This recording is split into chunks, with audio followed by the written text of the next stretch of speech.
The only way to do great work is to love what you do. Namaskar, welcome to Next IS. I hope you are doing well.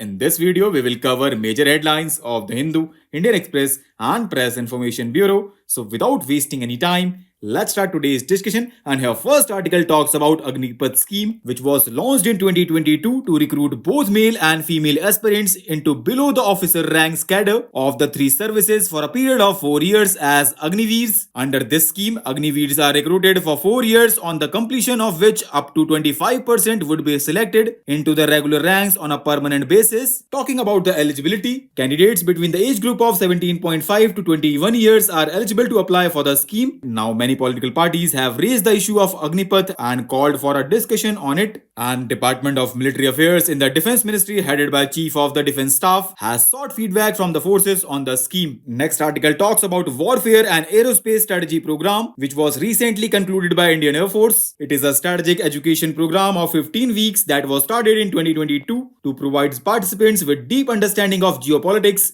grand strategy, and comprehensive national power. And this edition saw tri-services participation for the first time. Next article is related to eSakshi app, which is being tested by Ministry of Home Affairs. It is a mobile application to help police record scene of crime, search and seizure in criminal case, and upload the file on the cloud-based platform. Police officials will have to upload a selfie after procedure is complete. This initiative is taken days ahead of the implementation of three criminal laws, which are Bharatiya Nyaya Sanhita, Bharatiya Sakshya, and Bharatiya Nagrik Suraksha Sanhita. They all come into force from 1st July. And do you know, friends, Bharatiya Nagrik Sanhita mandates compulsory audio-visual recording of search and seizure in each criminal case and mandatory forensic examination in all cases where an offence attracts punishment of 7 years or more. Next article focuses upon Pradhan Mantri Awas Yojana Urban, and it is in the news because Urban Affairs Ministry will revamp the scheme with new features based on learning from past 9 years. Now let's know more about the scheme. So friends, it was launched in 2015 and has been given an extension till December 2024. It aims to address urban housing shortage among poor and middle income groups, including slum dwellers, by ensuring a Pakka house to all eligible urban households. And do you know, friends, Ministry of Housing and Urban Affairs also announced a scheme for special assistance to states for capital investment 2023-24 and 2022-23 and for improving and speeding up basic urban planning ecosystem in cities by incentivizing the states. Now, Ministry of Defense signed 350 contract under Innovations for Defense Excellence Initiative for miniaturized satellite. Miniaturized satellite would be capable of carrying electro-optical, infrared, synthetic aperture radar, and hyperspectral payloads. Talking about Innovations for Defense Excellence